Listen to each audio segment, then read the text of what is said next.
الله الرحمن الرحيم الحمد لله وكفى والصلاة والسلام على رسول الله اللهم صل وسلم على سيدنا محمد وعلى آله سيدنا محمد وبارك وسلم رب اشرح لي صدري ويسر لي أمري واحلل عقدة من لساني يفقهوا قولي سبحانك لا علم لنا إلا ما علمتنا سبحانك لا علم لنا إلا ما علمتنا سبحانك لا علم لنا إلا ما علمتنا أما بعد اللهم نور قلوبنا بعلمك واستعمل أبداننا لطاعتك ووفقنا لما تحب وترضى من القول والعمل والنية والهدى إنك على كل شيء قدير اللهم فقهنا في الدين وعلمنا التأويل Ameen Rabbil Alameen. Respected elders and brothers, mothers and sisters, dear listeners, dear students, we are all blessed. No matter what situation you and I are going through, we are blessed with a certain level of the understanding of deen, a certain level of the understanding what's right and what's wrong.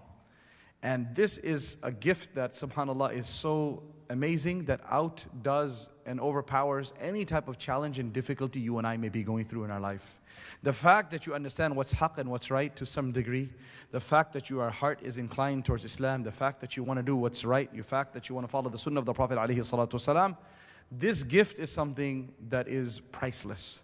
No matter what type of challenges we may be going through at times, always remind ourselves that there are millions of people who have absolutely no understanding of who Allah is. There's millions of people who do not know what it means to perform sajda. There's millions of people who have never been able to raise their hands in supplication to Allah.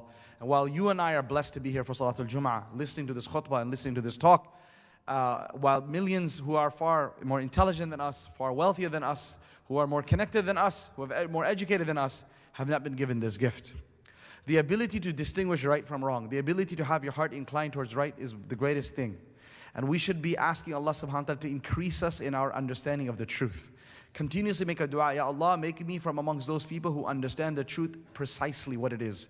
No matter how cloudy it may be, no matter how challenging of a situation it is. For example, beloved friends, when you have atmospheric conditions in which it is difficult to travel, what we call in the winter our whiteout conditions. Our whiteout conditions, when it's completely, you're unable to see anything, and the snow and the wind together makes it so challenging to see anything. At that time, it is almost, you see vast majority of people fall into a ditch. Vast majority of people end up in an accident, if any of you have traveled in a scenario like that. And there's a few individuals who somehow, they wait, they don't make haste. They said, we can get to our destination. It's better to arrive there alive than leave right now. Let's wait, let's stay under a bridge for some time. And they wait till the storm passes. And then some, just by chance, they drive through that condition and they make it out alive. But it's a very small group of people who do. Otherwise, most of the people go through a lot of difficulty. Subhanallah. So this is what we're going through right now, is at a whiteout condition or a blackout condition, whatever you want to call it, is that it's very difficult to start understanding where's right from wrong. The line has become very blurry.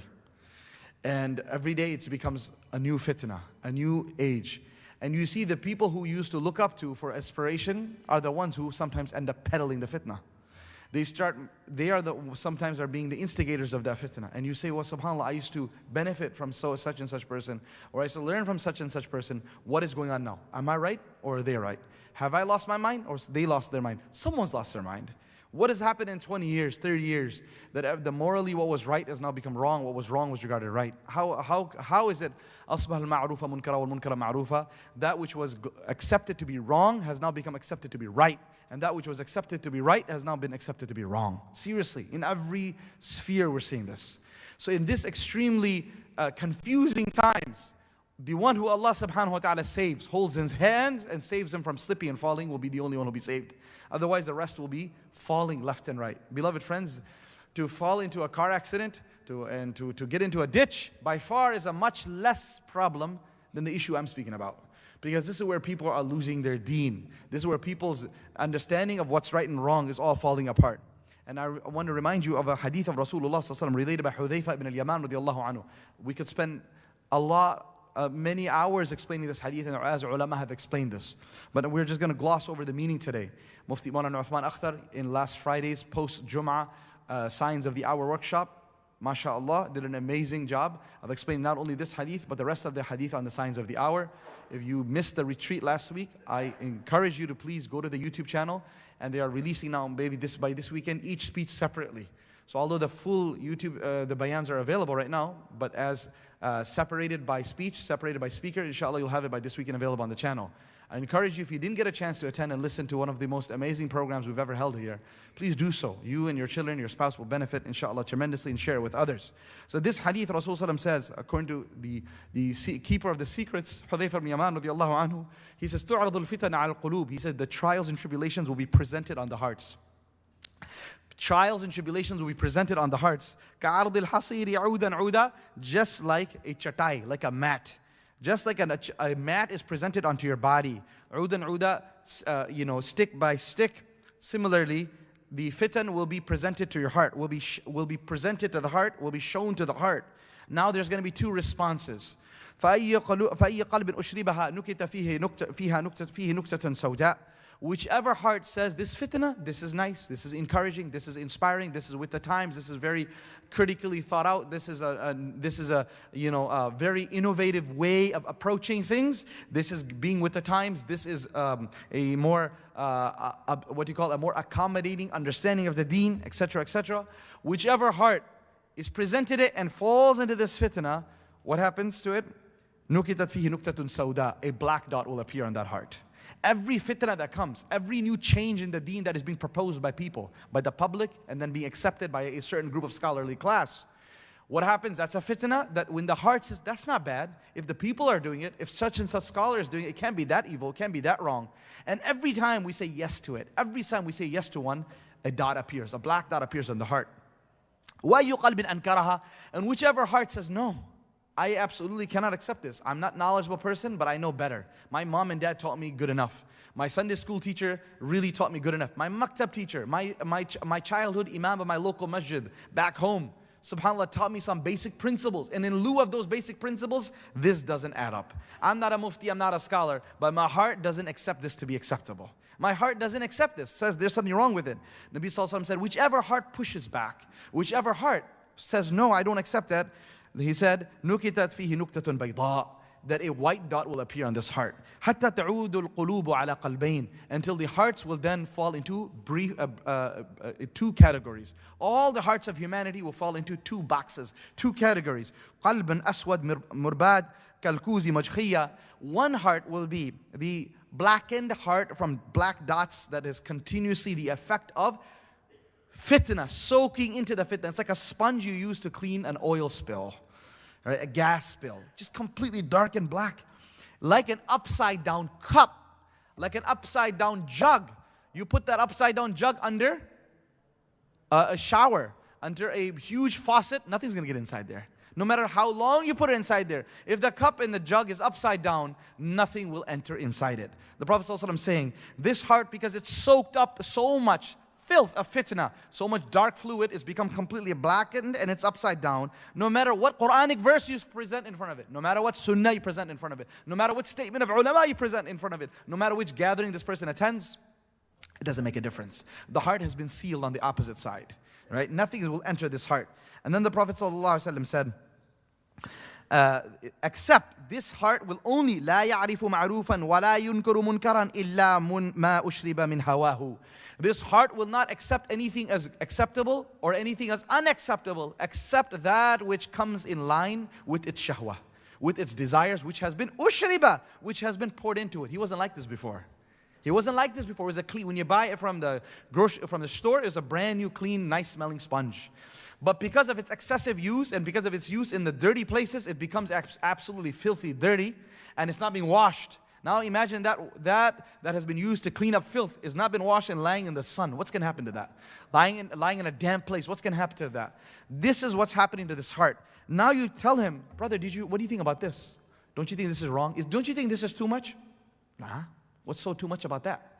Anything and everything that is absolutely acceptable to you is not acceptable to him unless it matches the desires and the fitna that has fallen into that. A virus has infected his mind and heart. And anything comes in line with that, this is okay, this is acceptable. And anything that goes against that, no matter what proofs you present to it, then look at you, what you used to say 5 years ago. Look at you, what you used to say 10 years ago. Look at your mindset, how it was. How about your mom and dad, your teachers, your siblings? What happened to you?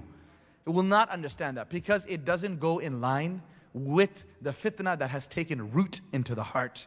And then the Prophet ﷺ said, وَقَلْبٌ أَبْيَض, the other heart that's in the other box, is absolutely bright, white, lit. مِثْلُ الصَّفَاء, pure and beautiful as silver. لا تضر فتنة ما دامت السماوات والأرض. No fitna will harm this heart as long as the heavens and the earth are around. Meaning as long as he's alive, inshallah, he will not be affected by the fitna. Why? Because he's worked out. He's worked out his heart. Every time the fitna came to him, he said, no, no, no, no. Absolutely no. And he went to a certain degree until Allah subhanahu wa ta'ala now sealed his heart on goodness. So now, no matter where he's thrown, he will be able to handle that situation. No matter where he's thrown, as it comes in hadith regarding who are the most beloved people to Allah, تَزُولُ الْجِبَالُ وَلَا يَزُولُ, that the mountains may move, but they don't move. The mountains may move, but this man or this woman will not give up the haqq, will not give up the truth, will not give up what they stand for, because the truth is bigger than anything else in the world. The truth is more valuable, more worthy to give up our life for than anything in this world. Rasulullah told a hadith regarding Jabir radiallahu anhu.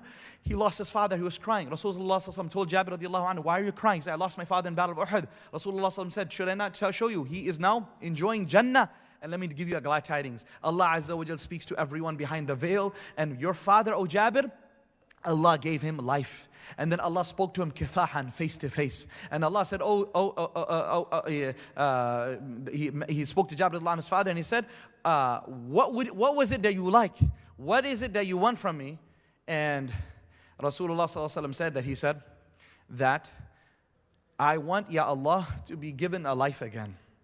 Please give me life again so that I can give my life again for you. And then you give me life again and give my life again for you. This is the greatest thing I'm asking you now that I have a chance to speak to you face to face. All I want is to give my life for you again and again. And Allah Azza wa Jalla then responded to him that this has already been decreed that this cannot happen. Whoever dies once will not be sent back to the world. And then Rasulullah said, وَلَا تَحْسَبَنَّ الَّذِينَ قُتِلُوا فِي سَبِيلِ اللَّهِ أَمْوَاتًا. Do not think those people who have been killed in the path of Allah are dead. بَلْ أَحْيَاءٌ عِنْدَ رَبِّهِمْ يُرْزَقُونَ. Rather they're alive, being provided sustenance by Allah subhanahu wa ta'ala. My dear friends, that's what the truth is. Once you understand the truth, you won't give your life for it once. You will want to give your life for it tens and tens of times. Because the truth is the most valuable thing. The truth is the most enjoyable thing. The truth is the greatest thing that we have. Al-haqqu ya'lu wa la yu'la. The truth will always remain dominant, and nothing will be able to dominate over that. And the choice is yours and mine. We are being surrounded by fitan. This is now a new month. This was maybe June was what you knew for it to be your birthday. You knew it for summer. You knew it for summer vacations. You knew it for your family trips. Now we're being overwhelmed. But this June is khalas. We lost any connection with June, with whatever you had. Now it's been taken over by a certain agenda. And the entire month, from the cupcakes you eat, from the books you read at your library, from the color of the car wash colors, the car wash colors, subhanAllah, to the color of an ice cream, everything is going to be dominated in a certain manner. And literally, this propaganda and agenda is being forced down our throats, left and right. Left and right, your children, your adults, men, women, everywhere you'll see a certain brand, certain group of certain type of colors, and a certain agenda, left and right. Now, if you and I don't have this discussion at home with our children and ourselves to say, what do we think about it? My dear friends, it's just a matter of time when we will lose this battle. We have lost so many battles on morality. We have lost so many battles on haqq, on the truth. And there will always be, however, one group that will remain firm. لا تضرهم من خذلهم. لا يضرهم من خذلهم. Whoever forsakes them will not harm them. لا يضرهم من خالفهم. Whoever goes against them will not harm them. There will always be one group of people remaining steadfast. قائمين الحق. They will remain steadfast in the truth. We may not be able to save the world, but what you and I must do, قُوا أَنفُسَكُمْ وَأَهْلِيكُمْ نَارًا. Protect yourself and your family. This is one of the fitan that you're seeing right now. And it is the beginning of the end, of the continuous barrage of fitan that are happening. When it comes to the fitna of which we don't understand, we are very naive. MashaAllah, we have PhDs, MDs, JDs, and everything else. But when it comes to fighting with shaitan, we're the most, subhanAllah, foolish people. He takes us for a ride every day, every day. That's why one of the things we have to ask Allah Azza wa Jal, Ya Allah, grant me the basira, grant me the sixth sense to be able to see the army of shaitan, to be able to see the ploy of shaitan. You will never be able to kill him. There's no verse of the Quran or hadith that says, Ya Allah, destroy shaitan, because Iblis is not meant to die. He is meant to live, but he is a huge test for us. The only way we're going to survive this is if Allah subhanahu wa ta'ala shows you far ahead of the game what Iblis has in line for you, and what does Iblis has in line for our community and for our children, and then gives you the ability to protect yourself and barricade yourself against him. Remember, all the du'as are A'udhu billahi minash shaitan rajim. Ya Allah, I seek refuge in you from shaitan. I can't take him on. Seriously, none of us can take him on. He's not meant to be taken on. He's not meant to be fought with in a manner that where he'll die, like the rest of the battles. Iblis is meant to live till the last day as a fitna for us. What you and I are supposed to do is seek Allah subhanahu wa ta'ala's refuge in it. To give you a quick example, this is, of how things have shifted. Just this in my tafsir I mentioned this past week as well, of things that were absolutely not acceptable. When it comes to taking pictures in the masjid, when it comes to videography in the masjid, cinematography in the masjid, when it comes to the type of weddings that are religiously minded. We're talking about the masjid going crowd. I'm not talking about the non-masjid going crowd. The masjid going crowd. What the type of marriages looked like 30 years ago, 20 years ago. For the people who pray front row, Fajr Musallis. What were the type of marriages? What were the type of things were happening in those marriages 30, 40 years ago? Then you look at the masjid itself. What were the type of programs? Although they were few and far, and not too many. But what was the level of gender interaction that was happening in the masjids? What was the level of some mixing and mingling between the genders inside the prayer halls, inside the lobby, in the courtyards, in the parking lot? 30 years ago, those of you who are elders, you know what I'm talking about. How slowly those things have changed. From people who were very firm and said, this is a sacred space. These are things that we don't allow this type of gender mixing here, which will lead to a whole amount of unbelievable can of worms, unbelievable fitna that if you don't know about it, go read hadith. Tells us that how the fitna of this ummah, how the previous ummahs in this as well. We'll start off with gender reaction, with women coming in with men, and men becoming enthralled by women, being entrapped by women, by being overwhelmed by the beauty and attraction that Allah has put within us, within our hearts. That there's a place for it. That's called marriage. Anywhere beyond that, it's not allowed. Anywhere beyond that, that is the whole test. There's nothing wrong with women. It's the weakness of the man who cannot handle the interaction of men that causes the fitna. And so women have to play their role, men have to play their role. But when you put them together in one area, then you just see what happens. What happens? People slowly start becoming desensitized. People start realizing that there's nothing wrong. Then from the masjid, you get it to the Jumu'ah. Then you say, SubhanAllah, now we have a sister to give adhan, sister to give the talk before the Jumu'ah. Then you have, SubhanAllah, men and women, mixed gatherings where the females are speaking to the women, men are speaking to the women and men. And eventually, nothing seems wrong. Everything seems to be okay. This is all Islamic gathering. Then now you'll have an institution that's teaching Islam, that's teaching higher academics, that's teaching ilm and fiqh and hadith. And subhanAllah, that which was happening 30 years ago was not happening in a wedding, will start happening in those institutions. Where now women will be teaching men, men will be teaching women. Young, we're not talking about elderly, we're talking about those in their 20s and 30s, without any veils. And then they'll be giggling, they'll be laughing, they'll be interjecting of different jokes. SubhanAllah, things that we, our elders would, cringe and would die. That how is my daughter studying in a manner like this? How is my son teaching a girl like this in a manner? That there's giggling, laughing going on. There's jokes being mentioned. And this absolutely informal. When you're studying Quran and Hadith, how does this informality of a walk in the park of a high school group of guys and girls come into the most sacred place, the masjid, and an institution of knowledge? And guess what? We're all going to watch and going to clap and say this is completely acceptable. And then that same environment of the most sacred classroom of Quran and Hadith, if it's happening over there, the levees have been broken. The dam has broken. Floodgates have broken. And you just wait now for the rest to come. As a community, we stand by this, we see no problem. These 30 years ago, we would absolutely never accept this. 30 years ago, you'd never let your daughter or your wife study like that. Women would never send their sons like that. But today, this is the norm. Today, this is the norm. This is one type of fitna. Then you wonder, oh really, is the LGBTQ movement going to take over the Muslims? Why not? Of course it is. Of course it is. Except for a strong group of people who will say, we will not allow our hearts to accept this. We will not allow our children to accept this. How many people is that? That number is dwindling. My dear friends, look at our history. We've already lost so many battles on these issues, from the gender interaction to men and women interaction to amount of fitna that has come about that. Marriages falling apart, all sorts of scandals happening, all sorts of premarital intimacy happening. SubhanAllah, zina is at the all-time high. All of that, and no one's waking up to this. No one is waking up to this. No one can even see this. It's just like as long as someone's reciting Quran, doesn't it make a difference who's reciting it? How it's being recited? Would you set up a mic system, a karaoke system, and set up a mic system in a bar to recite Surah Al-Rahman? Brother, I'm reciting Surah Al-Rahman. Just don't worry about where I'm reciting it.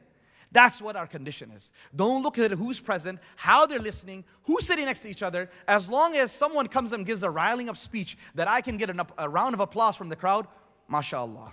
That's what the ummah has fallen into. This group of brothers and sisters, we might not be able to change the world, but at least take care of your wife and your kids. Take care of your husband and your children. Ask Allah, if whatever I'm saying is going above your head, pray 2 rakat salat al-hajj and say, Ya Allah, what this imam just said, if there's truth to it, allow me to understand that. Allahumma arina al-haqqa haqqa warzuqna ittiba'a. Say ameen. Wa arina al-batila batila warzuqna ijtinaba. Oh Allah, allow me to see the truth as the truth and inspire me to follow it. And allow me to see falsehood as falsehood and allow me to stay away from it. This is the dua. If you don't know in Arabic, say it in English every day, because the truth has become very muggy, very muddy. Truth and falsehood has been mixed, and it's happening from right here. It's happening from the mimbar, it's happening from the podium, and the rest of the people are falling for it. And you can't use the blame game. You can't say on the day of judgment, oh Allah, shaitan misled me. Or some person gave a talk and I got misled. That's not going to work. I'm giving you this proof. The Quran and Hadith is the truth. The truth doesn't follow scholars. The scholars must follow the truth. The podium and the mimbar, it doesn't have the right to change the truth. Instead, this has got to be regulated by the truth. One of the scholars who's here in the retreat, he says, you asked by a journalist, what does Islam say about a certain opinion? He gave the answer. And the journalist said, you guys still say that? The Christians and Jews changed a long time ago. What about you all? That's how it's supposed to be. We can't change. We must remain firm. Old is gold. No matter what direction the wind is going, no matter what direction the river is going, we must stand firm. Because the truth is more valuable than any name. The truth is more valuable than any country. The truth is more valuable than any personality.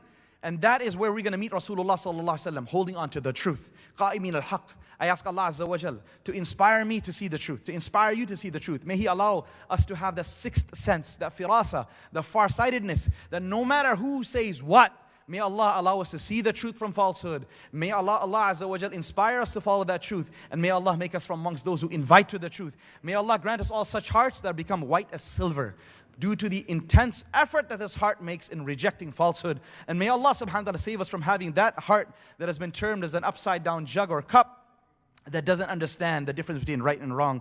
Ameen Rabbil Alameen. Subhanallah bihamdihi, subhanakallahumma bihamdik, nashhadu an la ilaha illa anta nastaghfiruka wa natubu ilayk.